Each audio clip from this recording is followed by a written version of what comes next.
কতটুকু সম্পদ থাকলে আমাদের জন্য কুরবানি দিতে হবে, কে কুরবানি দিবে আর কে কুরবানি দিবে না।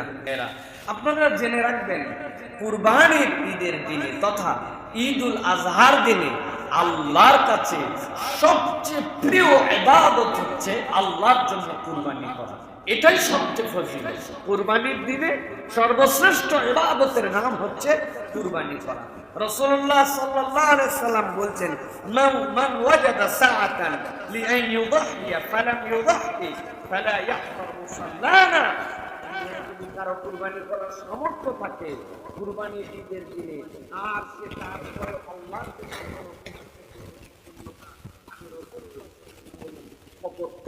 সেজন্য আমাদের ঈদগাহে না আসে।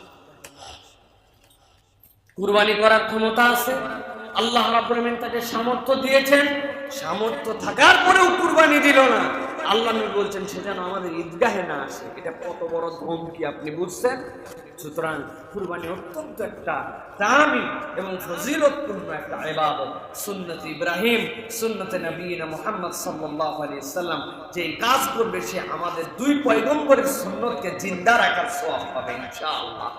এখন প্রশ্ন হচ্ছে, কতটুকু সম্পদ থাকলে আমাদের জন্য কুরবানি দিতে হবে, কে কুরবানি দিবে আর কে কুরবানি দিবে না। এক্ষেত্রে কুরবানি যে আমাদের জন্য ওয়াজিব হয়, কেউ কেউ বলেছেন এটা ওয়াজিব, কেউ বলেছেন সুন্নতে মুআক্কাদা।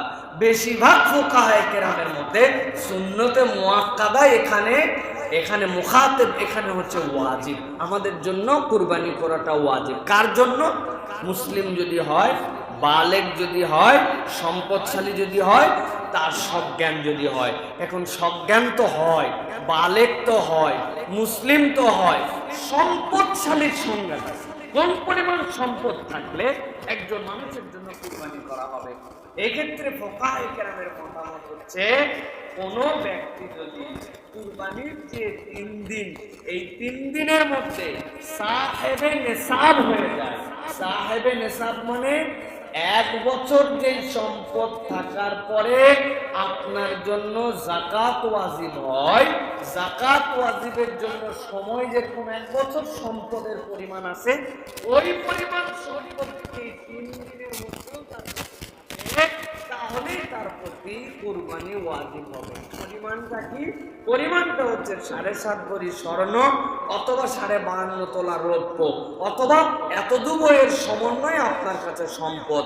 সেই হিসেবে দেখা যায় বর্তমান বাজারে কারো কাছে যদি 86,000 থেকে 1 লক্ষ টাকা এই পরিমাণ সম্পদের মালিক, তার পরিবার পরিজনের ব্যয় পরে এই 3 দিনেটুকু তার কাছে ক্যাপিটাল থাকে, আগে মিলায়া ছিল এই পরিমাণ সম্পদ যদি থাকে, লাখখানিক টাকা যদি কারো ক্যাপাসিটিতে থাকে আল্লাহর জন্য, তাহলে একটা কাবাস, একটা ছাগল দিয়ে হলেও তাকে এই 3 দিনের মধ্যে কুরবানি দিতে হবে। প্রিয় ভাইয়েরা, এক্ষেত্রে আমরা কিন্তু অনেকেই অনেক অসতর্ক। আপনার লক্ষ টাকা, লাখ লাখ টাকা ঋণ আছে, কিন্তু আপনার কাছে 2-3 লক্ষ টাকা এমনিও আছে, সেইটা আপনার থাকার পরে আপনি বলেন আমার ঋণ আছে জন্য আমি কুরবানি দেই না। অনেক আমাদের মা বোনেরা আছেন যে মা বোনেদের কাছে লাখ লাখ টাকার সম্পদ আছে, তাদের 10, 15, 20 ভরি সোনা আছে। উনি চিন্তা করছেন আমার উপর আবার কুরবানি ফরজ হয় নাকি? কুরবানি কেন ছেলেদের উপর ফরজ হয়? না, কুরবানি ছেলেদের উপরে ফরজ হয়, মেয়েদের উপরে ফরজ হয়। আপনি যদি এই কুরবানির 3 দিনে এই পরিমাণ সাহেবের নিসাব সম্পদের মালিক হন, আপনাকে আল্লাহর জন্য একটা কুরবানি আদায় করে দেওয়া সুন্নাতে মুআক্কাদা, এটা আপনার জন্য দায়িত্ব। প্রিয় ভাইরা, রাসূলুল্লাহ সাল্লাল্লাহু আলাইহি ওয়াসাল্লামের সুন্নাহ ছিল নবী করিম সাল্লাল্লাহু আলাইহি ওয়াসাল্লাম পরিবারের পক্ষ থেকে কুরবানি আদায় করে দিতেন। সুতরাং আপনি আমি এই প্রত্যেক পরিবার থেকে একটা কুরবানি করা, এই সম্পদ থাকলে আমাদের জন্য একটা দায়িত্ব। আর এটা করলে কি হবে? আপনি যদি মনে করেন আপনি কোনো বিপদ আপদে আছেন, আপনার ঝুট ঝামেলা দূর হচ্ছে না, আল্লাহ রাব্বুল আলামিন কোরআনুল কারীমের মধ্যে বলেছেন এভাবেই আল্লাহ নাজিজিল মুহসিনিন, মুহসিনদেরকে পরিত্রাণ দিয়ে দেন। সুতরাং কুরবানি করা আপনার বিপদ দূর করার একটা আল্লাহর কাছে মাধ্যম। সুবহানাল্লাহ বিহামদি। একটা পশুর মধ্যে 60টা গরু, মহিষ, উট জায়েজ আছে, যারা আপনারা মন চায় এটা করতে পারবেন।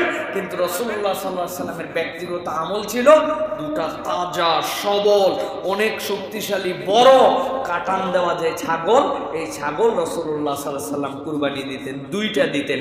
একটা তার উম্মতের পক্ষ থেকে যারা তাওহীদের উপরে ঈমান এনে চলে গেছে সকলের পক্ষ থেকে রাসূল একটা কুরবানি দিতেন, আরেকটা দিতেন তার পরিবারের পক্ষ থেকে। সুতরাং গরু, উট, মহিষ এইগুলা কুরবানি দেওয়া জায়েজ। কেউ যদি দিতে চান রাসূলের সুন্নাহ হিসাবে তাহলে দুইটা কাবাস এটাও আপনারা দিতে পারেন। আশা করি আপনারা বুঝতে পেরেছেন যে আমাদের জন্য কুরবানি কত গুরুত্বপূর্ণ এবং এই কুরবানি কাদের প্রতি ওয়াজিব হয়।